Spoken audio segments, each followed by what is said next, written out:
सब प्रेम से बोलो, लक्ष्मी नारायण भगवान की जय, राधा कृष्ण भगवान की जय। श्री सुखदेव जी कहते हैं, परीक्षित, भगवान श्री कृष्ण ही गोपियों को शिक्षा देने वाले हैं और वही उस शिक्षा के द्वारा प्राप्त होने वाली वस्तु है। इसके पहले जैसा कि वर्णन किया गया है, भगवान श्री कृष्ण ने उन पर महान अनुग्रह किया। अब उन्होंने धर्मराज युधिष्ठिर तथा अन्य समस्त संबंधियों से कुशल मंगल पूछा। भगवान श्री कृष्ण के चरण कमलों का दर्शन करने से ही उनके सारे अशुभ नष्ट हो चुके थे। अब जब भगवान श्री कृष्ण ने उनका सत्कार किया, कुशल मंगल पूछा, तब वे अत्यंत आनंदित होकर उनसे कहने लगे, भगवान, बड़े बड़े महापुरुष मन ही मन आपके चरणार विंद का मकरंद रस पान करते रहते हैं। कभी कभी उनके मुख कमल से लीला कथा के रूप में वे रस छलक पड़ता है। प्रभु, वे इतना अद्भुत दिव्य रस है कि कोई भी प्राणी उसको पी ले तो वे जन्म मृत्यु के चक्कर में डालने वाली विस्मृति अथवा अविद्या को नष्ट कर देता है। उसी रस को जो लोग अपने कानों के दोनों में भर भर कर जी भर पीते हैं, उनके अमंगल की आशंका ही क्या है। भगवान, आप एक रस ज्ञान स्वरूप और अखंड आनंद के समुद्र हैं। बुद्धि वृत्तियों के कारण होने वाली जागृत, स्वप्न, सुषुप्ति, ये तीनों अवस्थाएं आपके स्वयं प्रकाश स्वरूप तक पहुंच ही नहीं पाती, दूर से ही नष्ट हो जाती हैं। आप परमहंसों की एकमात्र गति हैं। समय के फेर से वेदों का ह्रास होते देखकर उसकी रक्षा के लिए आपने अपनी अचिंत्य योग माया के द्वारा मनुष्य का सा शरीर ग्रहण किया है। हम आपके चरणों में बार बार नमस्कार करते हैं। परीक्षित, जिस समय दूसरे लोग इस प्रकार भगवान श्री कृष्ण की स्तुति कर रहे थे, उसी समय यादव और कौरव कुल की स्त्रियां एकत्रित होकर आपस में भगवान की त्रिभुवन विख्यात लीलाओं का वर्णन कर रही थी। अब मैं तुम्हें उन्हीं की बातें सुनाता हूँ। द्रौपदी ने कहा, हे रुक्मणी, भद्रे, हे जाम्बती, सत्य, हे सत्यभामे, कालिंदी, शैव्य, लक्ष्मणे, रोहिणी और अन्यान्य श्री कृष्ण पत्नियों, तुम लोग हमें ये तो बताओ कि स्वयं भगवान श्री कृष्ण ने अपनी माया से लोगों का अनुकरण करते हुए तुम लोगों का किस प्रकार पाणी ग्रहण किया। रुक्मणी जी ने कहा, द्रौपदी जी, जरासंध आदि सभी राजा चाहते थे कि मेरा विवाह शिशुपाल के साथ हो। इसके लिए सभी शस्त्रास्त्र से सुसज्जित होकर युद्ध के लिए तैयार थे, परंतु भगवान मुझे वैसे ही हर लाए जैसे सिंह बकरी और भेड़ों के झुंड में से अपना भाग छीन ले जाए। क्यों ना हो, जगत में जितने भी अजय वीर हैं, उनके मुकुटों पर इन्हीं की चरण धूलि शोभायमान होती है। द्रौपदी जी, मेरी तो यही अभिलाषा है कि भगवान के वे ही समस्त संपत्ति और सौंदर्यों के आश्रय चरण कमल जन्म जन्म मुझे आराधना करने के लिए प्राप्त होते रहे। मैं उन्हीं की सेवा में लगी रहूं। सत्यभामा ने कहा, द्रौपदी जी, मेरे पिताजी अपने भाई परसेन की मृत्यु से बहुत दुखी हो रहे थे, अतः उन्होंने उनके वध का कलंक भगवान पर ही लगाया। उस कलंक को दूर करने के लिए भगवान ने ऋषराज जामवान पर विजय प्राप्त की और वे रतन लाकर मेरे पिता को दे दिया। अब तो मेरे पिताजी मिथ्या कलंक लगाने के कारण डर गए, अतः यद्यपि वे दूसरे को मेरा वाग्दान कर चुके थे, फिर भी उन्होंने मुझे स्मैंतिक मणि के साथ भगवान के चरणों में ही समर्पित कर दिया।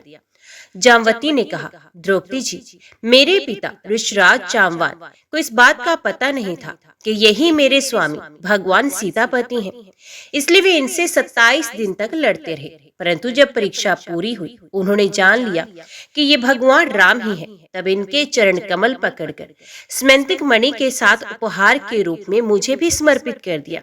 मैं यही चाहती हूँ कि जन्म जन्म इन्हीं की दासी बनी रहूं। कालिंदी ने कहा, द्रौपदी जी, जब भगवान को ये मालूम हुआ कि मैं उनके चरणों का स्पर्श करने की आशा अभिलाषा से तपस्या कर रही हूँ, तब वे अपने सखा अर्जुन के साथ यमुना तट पर आए और मुझे स्वीकार कर लिया। मैं उनका घर बोहारने वाली उनकी दासी हूँ। मित्रविंदा ने कहा, द्रौपदी जी, मेरा स्वयंवर हो रहा था। वहां आकर भगवान ने सब राजाओं को जीत लिया और जैसे सिंह झुंड के झुंड कुत्तों में से अपना भाग ले जाए, वैसे ही मुझे अपनी शोभा में द्वारकापुरी में ले आए। मेरे भाइयों ने भी मुझे भगवान से छुड़ाकर मेरा अपकार करना चाहा, परंतु उन्होंने उन्हें भी नीचा दिखा दिया। मैं ऐसा चाहती हूँ कि मुझे जन्म जन्म उनके पांव पखारने का सौभाग्य प्राप्त होता रहे। सत्या ने कहा, द्रौपदी जी, मेरे पिताजी ने स्वयंवर में आए हुए राजाओं के बल पौरुष की परीक्षा के लिए बड़े बलवान और पराक्रमी तीखे सींग वाले 7 बैल रखे थे। उन बैलों ने बड़े बड़े वीरों का घमंड चूर चूर कर दिया था। उन्हें भगवान ने खेल खेल में ही झपट कर पकड़ लिया, नाथ लिया और बांध दिया, ठीक वैसे ही जैसे छोटे छोटे बच्चे बकरी के बच्चों को पकड़ लेते हैं। इस प्रकार भगवान बल पौरुष द्वारा मुझे प्राप्त कर चतुरंगिणी सेना और दासियों के साथ द्वारका ले आए। मार्ग में जिन शत्रुओं ने विघन डाला उन्हें भी जीत लिया। मेरी यही अभिलाषा है कि मुझे इनकी सेवा का अवसर सदा सर्वदा प्राप्त होता रहे। भद्रा ने कहा, द्रौपदी जी, भगवान मेरे मामा के पुत्र हैं। मेरा चित्त इन्हीं के चरणों में अनुरक्त हो गया था। जब मेरे पिताजी को ये बात मालूम हुई तब उन्होंने स्वयं ही भगवान को बुलाकर अक्षौहिणी सेना और बहुत सी दासियों के साथ इन्हीं के चरणों में समर्पित कर दिया। मैं अपना परम कल्याण इसी में समझती हूँ कि कर्म के अनुसार मुझे जहाँ जन्म लेना पड़े सर्वत्र इन्हीं के चरण कमलों का संस्पर्श प्राप्त होता रहे। लक्ष्मणा ने कहा, रानी जी, देवऋषि नारद बार बार भगवान के अवतार और लीलाओं का गान करते रहते थे। उसे सुनकर और ये सोचकर कि लक्ष्मी जी ने समस्त लोकपालों का त्याग करके भगवान का ही वर्ण किया, मेरा चित्त भगवान के चरणों में आसक्त हो गया। साध्वी, मेरे पिता भृतसेन मुझ पर बहुत प्रेम रखते थे। जब उन्हें मेरा अभिप्राय मालूम हुआ तब उन्होंने मेरी इच्छा की पूर्ति के लिए ये उपाय किया। महारानी, जिस प्रकार पांडव वीर अर्जुन की प्राप्ति के लिए आपके पिता ने स्वयंवर में मत्स्य वेद का आयोजन किया था, उसी प्रकार मेरे पिता ने भी किया। आपके स्वयंवर की अपेक्षा हमारे यहाँ ये विशेषता थी कि मत्स्य बाहर से ढका हुआ था, केवल जल में ही उसकी परछाई दिख पड़ती थी। जब ये समाचार राजाओं को मिला तब सब ओर से समस्त अस्त्र शस्त्रों के तत्वज्ञ हजारों राजा अपने अपने गुरुओं के साथ मेरे पिताजी की राजधानी में आने लगे। मेरे पिताजी ने आए हुए सभी राजाओं का बल पौरुष और अवस्था के अनुसार भली भांति स्वागत सत्कार किया। उन लोगों ने मुझे प्राप्त करने की इच्छा से स्वयंवर सभा में रखे हुए धनुष और बाण उठाए। उनमें से कितने ही राजा तो धनुष पर तांत भी नहीं चढ़ा सके। उन्होंने धनुष को ज्यों का त्यों रख दिया। कईयों ने धनुष की डोरी को एक सिरे से बांधकर दूसरे सिरे तक खींच तो लिया, परंतु वे उसे दूसरे सिरे से बांध ना सके। उसका झटका लगने से गिर पड़े। रानी जी, बड़े बड़े प्रसिद्ध वीर जैसे कि जरासंध, अम्बष्ट नरेश, शिशुपाल, भीमसेन, दुर्योधन और कर्ण, इन लोगों ने धनुष पर डोरी तो चढ़ा ली, परंतु उन्हें मछली की स्थिति का पता न चला। पांडव वीर अर्जुन ने जल में उस मछली की परछाई देख ली और ये भी जान लिया कि वे कहाँ है। बड़ी सावधानी से उन्होंने बाण छोड़ा था, परंतु उससे भी लक्ष्य वेध न हुआ। उनके बाण ने केवल उसका स्पर्श मात्र किया। रानी जी, इस प्रकार बड़े बड़े अभिमानियों का मान मर्दन हो गया। अधिकांश नरपतियों ने मुझे पाने की लालसा एवं साथ ही साथ लक्ष्य वेध की चेष्टा भी छोड़ दी। तब भगवान ने धनुष उठाकर खेल खेल में अनायास ही उस पर डोरी चढ़ा दी, बाण साधा और जल में केवल एक बार मछली की परछाई देखकर बाण मारा तथा उसे नीचे गिरा दिया। उस समय ठीक दोपहर हो रहा था। सर्वार्थ साधक अभिजीत नामक मुहूर्त बीत रहा था। उस समय पृथ्वी में जय जयकार होने लगा और आकाश में दुधंबियां बजने लगी। बड़े बड़े देवता आनंद विवल होकर पुष्पों की वर्षा करने लगे। उसी समय मैंने रंगशाला में प्रवेश किया। मेरे पैरों में पायजेब रुनझुन रुनझुन बोल रहे थे। मैंने नए नए उत्तम रेशमी वस्त्र धारण कर रखे थे। मेरी चोटियों में मालाएं गूंथी हुई थी और मुंह पर लज्जा मिश्रित मुस्कुराहट थी। मैं अपने हाथों में रत्नों का हार लिए हुए थी, जो बीच बीच में लगे हुए सोने के कारण और भी दमक रहा था। उस समय मेरा मुखमंडल घनी घुंघराली अलकों से सुशोभित हो रहा था तथा कपोलों पर कुंडलों की आभा पड़ने से वे और भी दमक उठा था।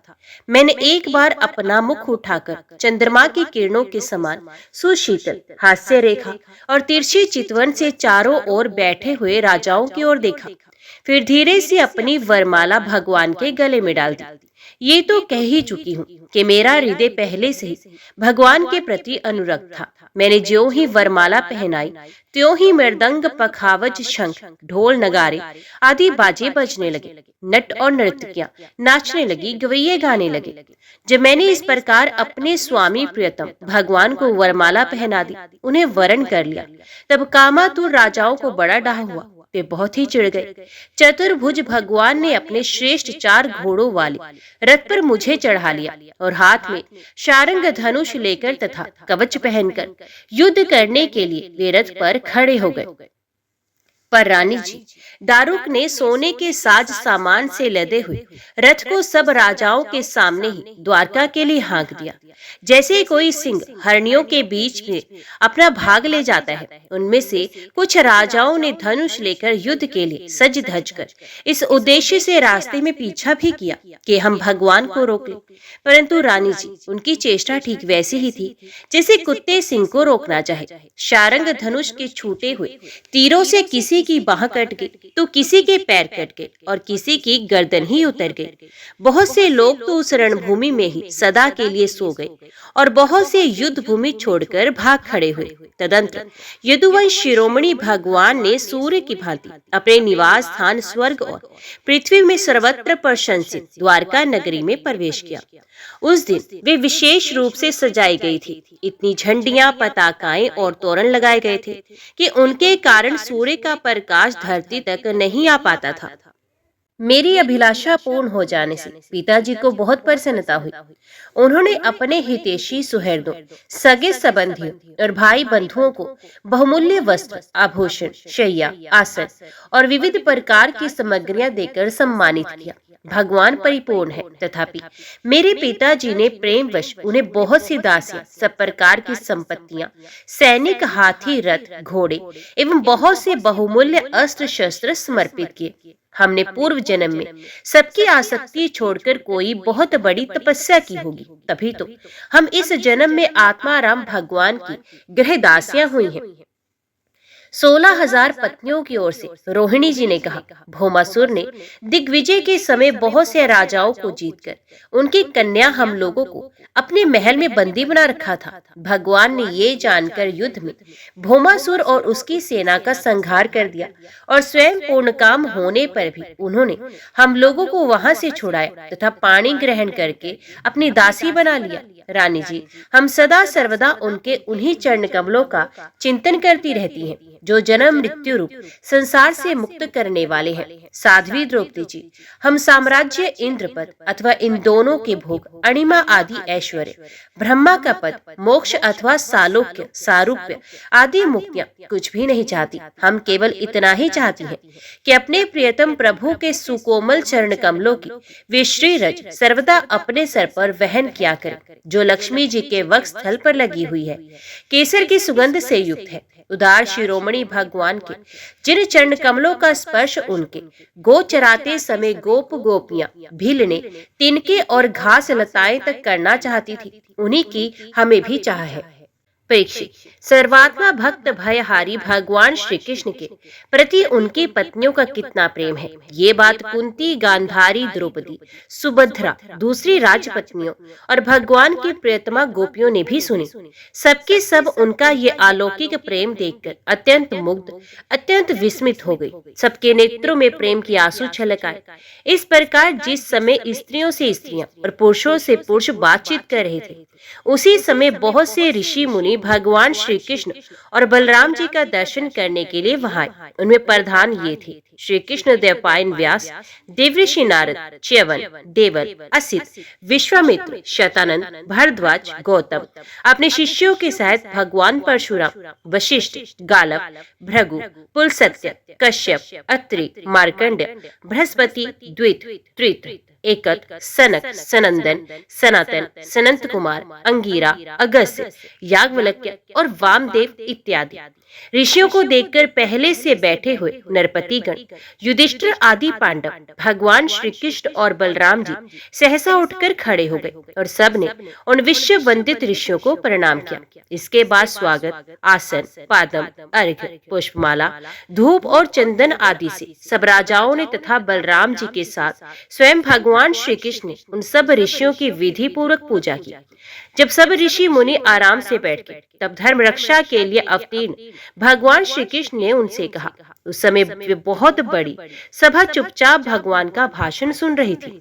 भगवान श्री कृष्ण ने कहा, धन्य है, हम लोगों का जीवन सफल हो गया।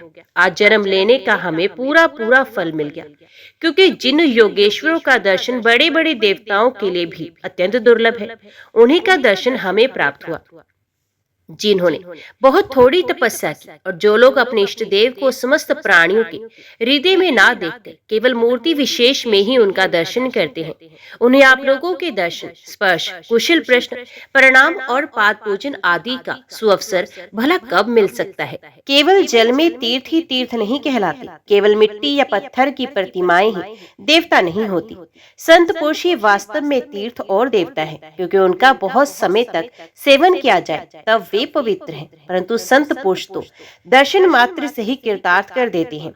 अग्नि, सूर्य, चंद्रमा, तारे, पृथ्वी, जल, आकाश, वायु, वाणी और मन के अधिष्ठात्र देवता उपासना करने पर भी पाप का पूरा पूरा नाश नहीं कर सकते, क्योंकि उनकी उपासना से भेद बुद्धि का नाश नहीं होता और वे और भी बढ़ती है। परंतु यदि 2 घड़ी भी ज्ञानी महापुरुषों की सेवा की जाए तो वे सारे पाप ताप मिटा देते हैं, क्योंकि वे भेद बुद्धि के विनाशक है। महात्माओं और सभासदों, जो मनुष्य वात, पित्त और कफ इन 3 धातुओं से बने हुए शवतुल्य शरीर को ही आत्मा, अपना, मैं, स्त्री, पुत्र आदि को ही अपना और मिट्टी, पत्थर, काष्ठ आदि पार्थिव विकारों को ही इष्ट देव मानता है, तथा जो केवल जल को ही तीर्थ समझता है, ज्ञानी महापुरुषों को नहीं, वे मनुष्य होने पर भी पशुओं में भी नीच गधा ही है।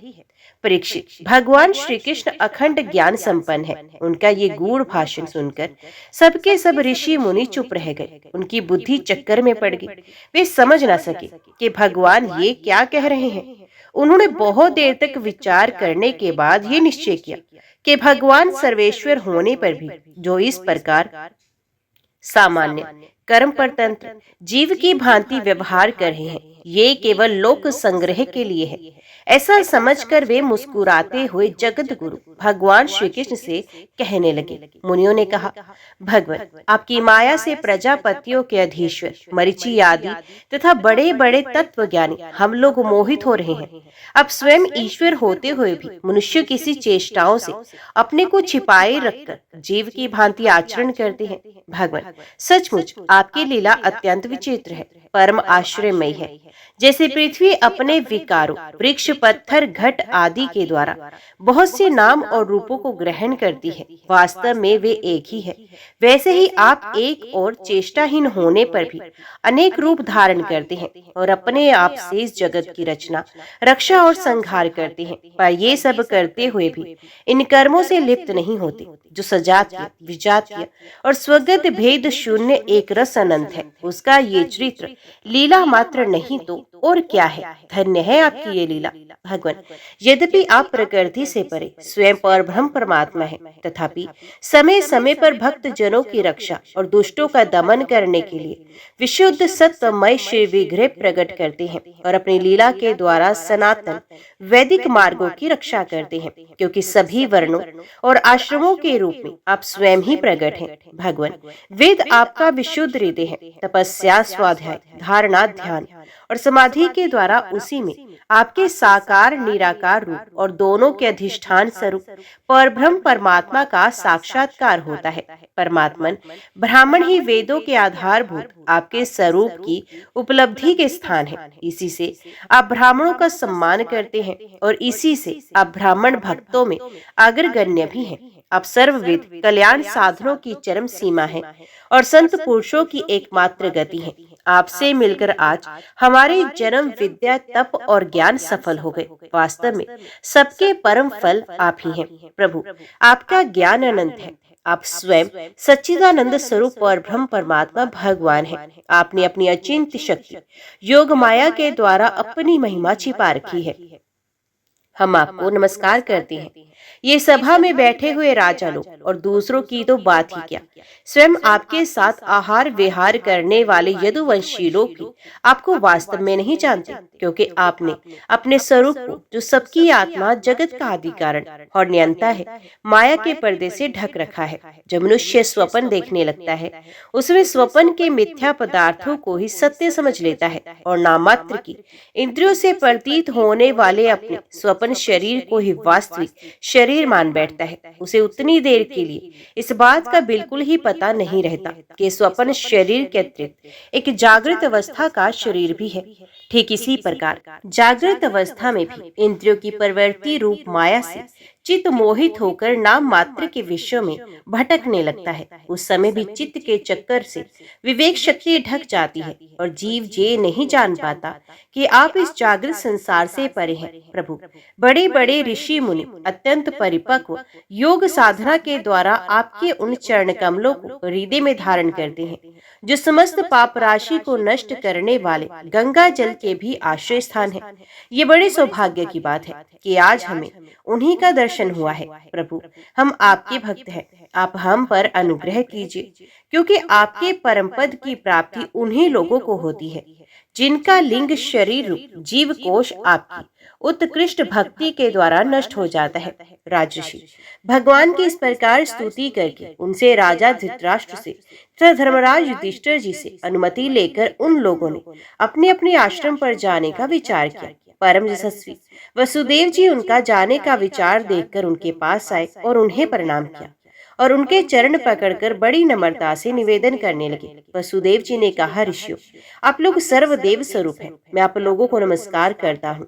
आप लोग कृपा करके मेरी एक प्रार्थना सुन लीजिए। वे ये है कि जिन कर्मों के अनुष्ठान से कर्मों और कर्म वासनाओं का अत्यंत नाश मोक्ष हो जाए, उनका आप मुझे उपदेश दीजिए। नारद जी ने कहा, ऋषियों, ये कोई आश्चर्य की बात नहीं कि वसुदेव जी श्री कृष्ण को अपना बालक समझकर शुद्ध जिज्ञासा के भाव से अपने कल्याण का साधन हम लोगों से पूछ रहे हैं। संसार में बहुत पास रहना मनुष्यों के अनादर का कारण हुआ करता है। देखते हैं, गंगा तट पर रहने वाला पुरुष गंगा जल को छोड़कर अपनी शुद्धि के लिए दूसरे तीर्थ में जाता है। श्री कृष्ण की अनुभूति समय के फेर से होने वाली जगत की सृष्टि, स्थिति और प्रलय से मिटने वाली नहीं है।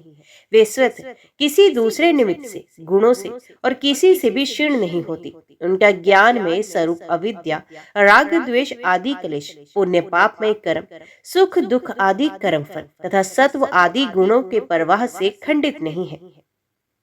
वे स्वयं अद्वितीय परमात्मा है। जब वे अपने आप को अपनी ही शक्तियों, प्राण आदि से ढक लेते हैं, तब मूर्ख लोग ऐसा समझते हैं कि वे ढक गए, जैसे बादल कोहरा या ग्रहण के द्वारा अपने नेत्रों के ढक जाने पर सूर्य को ढका हुआ मान लेता है। इसके बाद ऋषियों ने भगवान श्री कृष्ण, बलराम जी और अन्य राजाओं के सामने ही वसुदेव जी को संबोधित करके कहा, कर्मों के द्वारा कर्म वासना और कर्म फलों का अत्यंतिक नाश करने का सबसे अच्छा उपाय ये है कि यज्ञ आदि के द्वारा समस्त यज्ञों के अधिपति भगवान विष्णु की श्रद्धा पूर्वक आराधना करें। त्रिकालदर्शी ज्ञानियों ने शास्त्र दृष्टि से यही चित्त की शांति का उपाय, सुगम मोक्ष साधन और चित्त में आनंद का उल्लास करने वाला धर्म बताया है। अपने न्याय उपार्जित धन से श्रद्धा पूर्वक पुरुषोत्तम भगवान की आराधना करना ही द्विजातीय ब्राह्मण, क्षत्रिय और वैश्य गृहस्थ के लिए परम कल्याण का मार्ग है। वसुदेव जी, विचारवान पुरुष को चाहिए कि यज्ञ, दान आदि के द्वारा धन की इच्छा को, गृहस्थोचित भोगों द्वारा स्त्री पुत्र की इच्छा को और काल क्रम से स्वर्ग आदि भोग भी नष्ट हो जाते हैं। इस विचार से लोकेशना को त्याग दिया। इस प्रकार धीर पुरुष घर में रहते हुए ही तीनों प्रकार की ऐशनाओं, इच्छाओं का परित्याग करके तपोवन का रास्ता लिया करते हैं। समर्थ वसुदेव जी, ब्राह्मण, क्षत्रिय और वैश्य, ये तीनों देवता ऋषि और पितरों का ऋण लेकर ही पैदा होते हैं। इनके ऋणों से छुटकारा मिलता है यज्ञ, अध्ययन और संतान उत्पत्ति से। इनसे उऋण हुए बिना ही जो संसार का त्याग करता है, उसका पतन हो जाता है। परम बुद्धिमान वसुदेव जी, आप अब तक ऋषि और पितरों के ऋण से तो मुक्त हो चुके हैं। अब यज्ञों के द्वारा देवताओं का ऋण चुका दिया और इस प्रकार सबसे उऋण होकर गृह त्याग कर दीजिए, भगवान की शरण हो जाइए। वसुदेव जी, आपने अवश्य ही परम भक्ति से जगदीश्वर भगवान की आराधना की है, तभी तो वे आप दोनों के पुत्र हुए हैं। परीक्षित, परम मनस्वी वसुदेव जी ने ऋषियों की ये बात सुनकर उनके चरणों में सर रखकर प्रणाम किया, उन्हें प्रसन्न किया और यज्ञ के ऋत्विजों के रूप में उनका वरण कर लिया। राजन, जब इस प्रकार वसुदेव जी ने धर्म पूर्वक ऋषियों का वरण कर लिया, तब उन्होंने पुण्य क्षेत्र कुरुक्षेत्र में परम धार्मिक वसुदेव जी के द्वारा उत्तमोत्तम सामग्री से युक्त यज्ञ करवाए। ओम नमो भगवते वासुदेवाय नमः। जय श्री राधे कृष्णा। आज की वीडियो में इतना ही। उम्मीद करती हूँ वीडियो आपको पसंद आई होगी। वीडियो पसंद आई हो तो वीडियो को लाइक और चैनल को सब्सक्राइब जरूर कीजिएगा। जय श्री कृष्णा लिखकर कमेंट बॉक्स में अपनी हाजिरी और अपने सुझाव देना ना भूलेगा। तो मिलते हैं अगली कथा अगली वीडियो के साथ। तब तक के लिए देखते व सुनते रहिए। जय मां कंचन, जय माता दी।